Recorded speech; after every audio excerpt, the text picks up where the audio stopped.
Hi everyone, this is Amara, and this is my channel, Eyes Wide Shut. Like my top, Eyes Wide Shut. You'll be able to get these online soon, right? Because I've got a merch store I'm setting up. Today I want to talk to you about the Fabian Society. Some of you would have heard of this group, and some of you would not have. The Fabian Society. It's very important that you know about this group because they're having influence on the policies and the laws that's being passed right now on things like surveillance, on the CBDC, on biometrics, and a whole heap of other things, on globalization as well, yeah, and sustainability. Now, I asked co-pilot a couple of questions. One of the questions was, why do some people see the Fabian Society as being nefarious? And this is what co-pilot said. Some critics view the Fabian Society as nefarious due to its historical ties to socialism, perceived elitism, and alleged influence over British politics through gradualist and intellectual means. The Fabian Society, founded in 1884, is a British socialist organisation known for promoting gradual and reformist approaches to achieving some social democracy, while many see it as a respected think tank affiliated with the Labour Party. Others harbour suspicions or criticisms based on several factors. Right, the first headline here, or subheading: intellectual elitism and influence. Gradualism over revolution. The Fabian advocated for slow, deliberate change through policy and education rather than mass movement or uprising. Some critics interpret this as manipulative or covert social engineering. Influence on the Labour Party. The Society played a key role in shaping the Labour Party's early ideologies. Detractors argue that this influence gave a small group disproportionate control over national policy. Another subheading: conspiracy theories and mistrust. Some far-right and conspiratorial sources claim the Fabians are part of a hidden elite aiming to reshape society for their own benefits, cited their intellectual style and Marxist leaning as evidence. Symbolism and secrecy. The society uses symbolism like the tortoise representing slow but steady progress, has been interpreted by some emblematics of hidden agendas. Right, criticism from the left. Bourgeois socialists, more radical leftists have criticized the Fabians for being too moderate and disconnected from working class struggles. They're sometimes seen as a critique of middle class intellectuals who theorize rather than act. Yeah, they kind of losing touch with a lot of working class people, this party, and actual fact, like the middle class, and the middle class as well, because they're becoming more like center right in their policies. Whereas during the 1970s and 80s, right, they had a very strong working class, I'd say, following. But now, it's like people are just disillusioned, man, about this party. Articles like Stephen Pollard's in The Spectator highlights how former insiders were surprised by the conspiracy theorists surrounding the society, noting that its actual work was far more mundane and policy focused than its reputation suggests. In short, while the Fabian Society is largely seen as a legitimate and influential think tank, its combination of intellectualism, political ties, and historical social roots has made it a target for suspicion from both the far right and the far left. So then I went on and I asked about George Orwell and Aldous Huxley, because I've heard rumours that they are part of the Fabian Society, or they have affiliation of some kind with the Fabian Society. Let me get some water here. My mouth is dry. Water is good for you. You need to drink lots and lots of water. Okay? It's good for you. Especially with some of the crap that's going around at the moment with the spraying up in the skies. Let me carry on. George Orwell and Aldous Huxley are linked or affiliated with the Fabian Society, right? So it's possible that their works and books have some influence this encroaching dystopian society in the UK. Right. George Orwell and Aldous Huxley had a complex relationship with the Fabian Society. And while their dystopian works weren't Fabian manifestos, they undeniably shaped public discourse around surveillance, control, and technocracy. Issues increasingly relevant in modern Britain. Right, George Orwell and the Fabian Society. George Orwell, aka Eric Blair, that's his proper name. Because some people don't realise that George Orwell is just a pseudonym. It's a pen name that he used, okay? Because this guy's got Scottish roots, right? Anyway, George Orwell, his proper name is Eric Blair. Eric Blair, okay? And anyway, this is what Pilot said. George Orwell, Eric Blair had some intellectual overlap with the Fabian circles, especially through his early social leanings and connections to the leftish thinkers. He even gave lectures that touched on themes of culture and democracy for Fabian audiences. However, Orwell was deeply critical of authoritarianism and centralized control, traits he saw in both Stalinism and certain strains of British socialism. His novel, 1984, is often interpreted as a warning against the excesses of state power, including those that would arise from well-intentional social planning. Aldous Huxley, on the other hand, is rumored to have been more closely affiliated with the Fabian Society, with some sources claiming he was part of its inner circle. His novel, Brave New World, critiques a society obsessed with pleasure, conformity, and technocratic control, elements that some critics associate with the Fabian vision of a managed, rational society. You can see that's happening right now.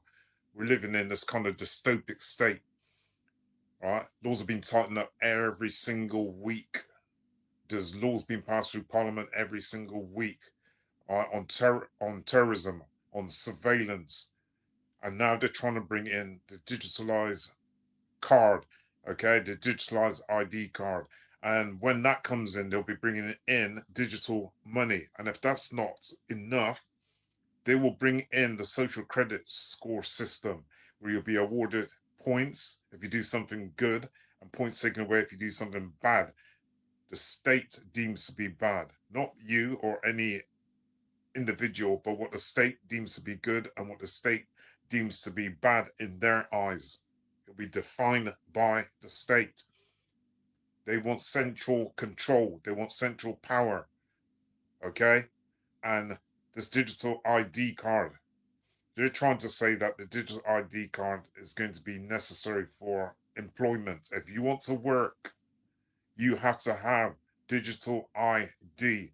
This is what Keir Starmer announced a couple of weeks ago. He's saying that it will stop all these people in the black market from working over here in the UK illegally. Not only that, it will be a much more safer thing to have here in the UK in case of things like terrorism. You know who's coming in and who's going out of the country. You know who's in the country and you know who's going out. Plus, if all of your details, which is going to include your health records, is going to have your passport details on there, it's going to have your driving license, it's going to have your accounts on there, right? Your bank account details, and a whole heap of other things. They say it's to keep people safe, and it'll be a much more safer and efficient society for everyone. But is it really just another form of control? Because we're starting to live in this really dystopic world.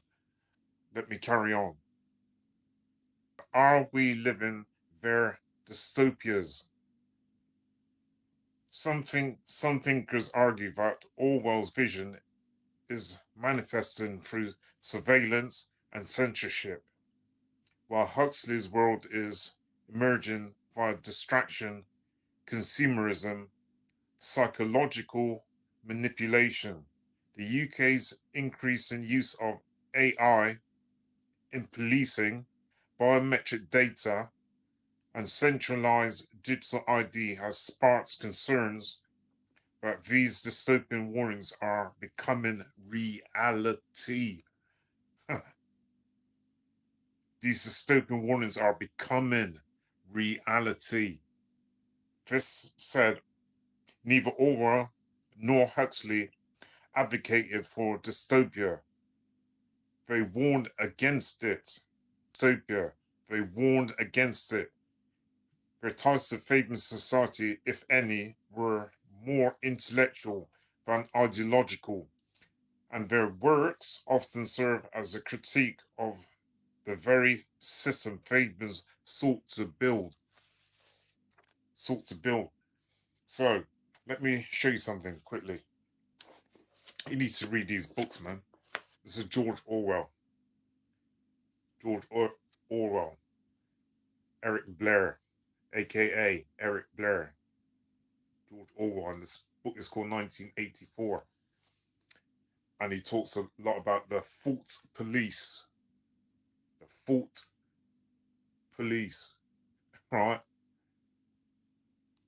You will soon, every single thought that you have in your head, you're going to be else liable. Okay? These people want to get into every aspect of our lives, okay? So George Orwell wrote this book, 1984. That's this book. Really good book. You should read it, okay? Because a lot of things that's coming to fruition now. He was talking about when he's looking at the Russian society now. Things were there, okay? And you can see some of the same things coming here. Right. This is that book, 1984. Check this one out as well. Animal Farm. That's another Orwell book. Okay? Animal Farm. It talks about a pig. I think the pig's name is Hannibal, if I could remember. Alright? But I'm not gonna give away the story. You need to go and read these books. Okay? This is Animal Farm by George Orwell. Read it. Before I move on, you have the Fabian Society. The original logo was this one here at the top. You can see a wolf, the black wolf there. Let me move this closer.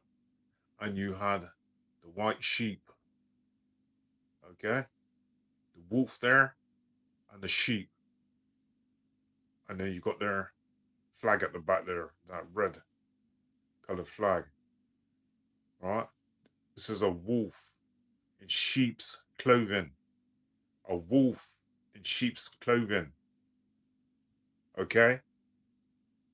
They changed their emblem later on to this one down here when people started to criticize them. Okay? And people were starting to get very wary about them, so they changed to a tortoise. Okay, the emblem was changed to a tortoise. The logo was changed to a tortoise. See it there? See it? People were very suspicious of the workings, what was going on behind the scene, right? And some people were saying like they didn't like the policies and things that they were doing in the background. This one here, the tortoise, and it says, "When I strike hard. When I strike hard." That's a tortoise, okay? But notice a tortoise can be slow and methodical in doing things, right? Move very slowly, but it can put its head back into its shell and hide, okay? And hide. So to me, the tortoise is almost just as deadly as having this thing here, a sheep, yeah? And a wolf. A wolf, you might have heard the term, a wolf being in sheep's clothing. It's not what you think it is. It's not what you think it is. It's funny how this Labour Party now, with Keir Starmer, how he's pushing for a lot of the stuff that was going, which was being said in George Orwell's books. So George Orwell might not have had influence in the sense he might not wanted the things that are going on now, and his book was just warning us against the possible encroachment of the parties, yeah, like the Labour Party and the Fabian movement. Having addressed all this about Huxley and Orwell, don't you find it amusing how Tony Blair and current UK Prime Minister Keir Starmer are advocating for some of the things it appears Orwell and Huxley were against? That Huxley and Orwell were against. For example, digital ID cards and surveillance laws and digital money. This does not seem as a mere coincidence. What do you think? This is what I asked Copilot. What do you think? And there's the answer. You're not alone. You're not alone in spotting the irony. Many critics have pointed out that the policies like digital ID cards, surveillance expansion, and centralized digital currency echo the very dystopian warnings Orwell and Huxley laid out. Whether it's coincidence or ideological drift, the parallels are striking. The parallels are striking. Orwell and Huxley today. Orwell and Huxley and today's UK policy landscape. Right, Tony Blair's legacy includes early pushes for ID cards and surveillance laws, post 9/11, which drew fierce criticism at the time. His think tank, the Tony Blair Institute for Global Change, is now urging Keir Starmer to adopt digital IDs and even a super app to manage identity and services. Keir Starmer has confirmed plans for digital ID cards aimed at tackling illegal migration and employment. These IDs would be checked against central database, prompting backlash from civil liberties groups and left-wing critiques who call it a dystopian mess. Surveillance concerns. Surveillance concerns have resurfaced with proposals that could expand data tracking and biometric verification.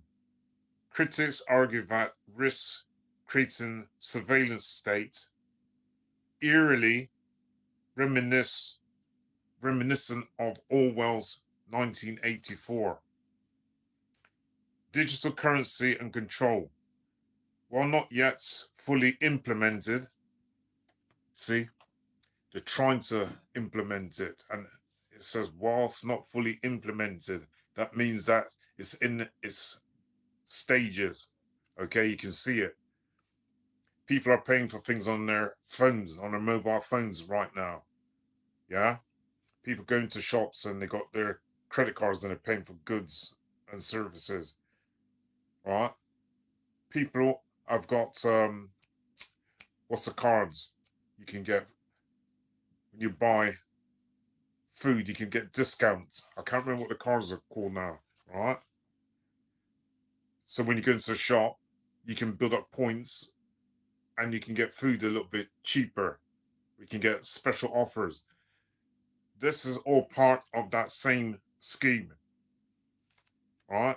This digital ID and control, and we're moving towards digitalized money.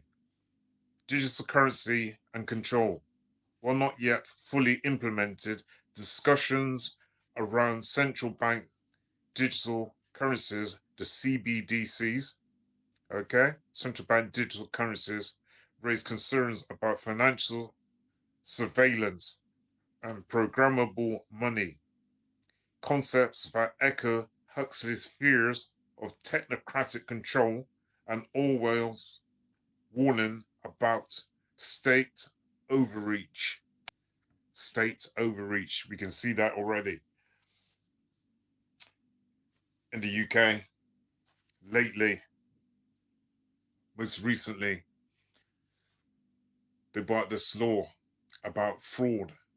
So now, the government, yeah, can go into your account, right?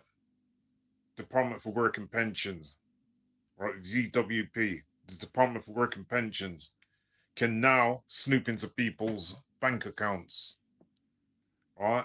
Looking for people who might have committed some kind of fraud or theft.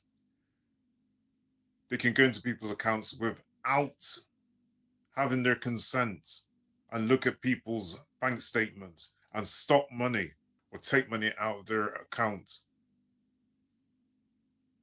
They don't need to go to the courts either to try and get a warrant in order to go into people's accounts. That's been bypassed now. They can go directly, right, into people's accounts without their consent or agreement. How long do you think it will be before this thing will be affecting the whole of the UK, the whole society, where the government will have access to your accounts and take money out of your accounts without your knowledge? You might have done something wrong, according to them. Done something wrong by making the comments about a certain policy or procedure. You go online and you make certain comments about things. They might take money out of your account. Man, we're heading towards this heavy dystopic world. Again, I'll show you the Fabian society, the wolf and the sheep, and the tortoise, yeah, with the logo underneath it. When I strike hard. When I strike hard. Just like in 2020, when a lot of people had to take the shot, the BAP, right? That affected the whole globe. It affected the whole globe. When I strike hard. When I hit hard. Gradual movement towards a more controlled state, a dystopic state. They're not even hiding things now, really. Surveillance. You got CCTVs everywhere, almost on every single corner, watching you. You got policemen in police vans, and they got these biometric cameras, and they've got the back of their police vans open, and they're scanning people as they're walking past. Yeah, using biometric imagery to scan people's eyes, to scan their faces, right? Even probably what they're talking about, who they're moving with, the way you walk, your gaits. That's infringement, don't you think, on people's civil liberties? You're an innocent person walking around going about your business, and they didn't ask for your consent to be taking pictures of you and pictures of people you're walking with. They got these biometric cameras now in supermarkets. They got them in petrol stations. What are they doing? And where's that information going? What are they doing with this information? You know, I got deep fake. Yeah? Deep fake technology. This is bad, man. I was watching a few Tupac videos. Tupac, the rapper, is dead and gone now, right? But they've got other people that look like Tupac, and they're putting them into videos, yeah, and even some old Tupac videos, and they're kind of conflating some of these people look like Tupac and old Tupac bits of videos, and making new content out of it. I'll tell you, man, some of the people that they've had that look like Tupac is amazing, man. It's amazing. All right, singing his lyrics on everything. I tell you, man, the technology out there, man, is so far advanced. Now they got the deep fake technology. If you got a photograph, you might have a friend that you might have fallen out with, and they might be in a photograph of yours or some other people, yeah, and they're all in the photograph. You can cut them out of the photograph so only you are in the photograph. Citizens got that technology. So what do you think the government has? Right? What do you think the government has? You just imagine you can edit and cut out people out your picture. So, like, I'm on camera right now. They could probably cut out an image of me and put me on a different background in a different venue or somewhere, yeah? Or use my voice. And for all you know, they could use me and say that they saw me committing a crime, right? Because they got my face, they got my voice and everything, and take all of that information, put it somewhere, say that I was how do I say, some kind of criminal activity. And I was nowhere near the scene of where this crime happened, right? But because they got my face and they got my voice and everything, they can do almost anything now with that digital technology. It's that advanced. So if you got somebody who's nefarious, I want to say the technology is out there. They can accuse you of doing something that you haven't done. They could use your voice and overlay it onto something and say that you said such and such about a certain government minister and it might not be true. Okay? And you were somewhere else totally at the time of this so-called event. So what about AI now? AI is so advanced. How do you know like that some nefarious person, some wicked ass person, a bit like when Hitler was about, because you still got people like that about now. They use AI to create some kind of germ or to create some kind of disease, and then to use that on the general population or to use it on a certain group they want to get rid of. It could be black people, for all you know. It could be Asian people. It may be people of a certain gender. Or they might target certain areas within a country, okay, working class areas, and then put out some kind of sickness there. The technology is so advanced now. CBDCs, if that comes out, they could probably limit where you can travel to. If you've done something wrong or you said something wrong, say you want to travel to Holland, go to the airport, and then next thing you've been told you can't travel. Why? Because you said something wrong against the government. Or maybe you didn't pay your last electric bill or something. Okay? So the technology out there is becoming so advanced now. We're under so much surveillance. Go back and read this book, Animal Farm by George Orwell. Good book. And this one, especially this one, 1984. Okay? They got something in there called a fault police. Soon you'll be arrested for your faults. People are going on the internet. I can't remember how many people since last year to this year. I think it's over 2,000 people. They put things up on the internet, and some of it being quite innocent. But next thing, they've been arrested. Fair enough, you've got some people have been racist and bigots, and some people putting stuff on there trying to attract young children to come onto the social media site.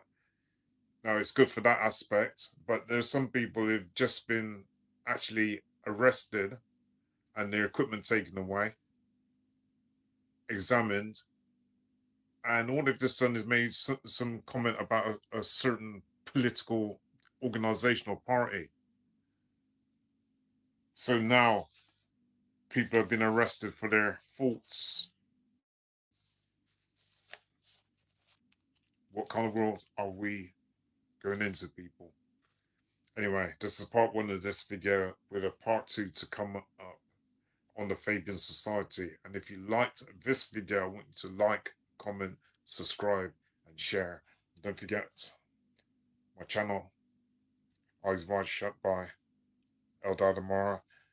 I've got some mercs I'm doing at the moment, some cups, some mugs, some hoodies, some hats, and phone cases. And that will be up soon on my platform. Anyway, as I say again, please like, comment, subscribe, and share if you like this video.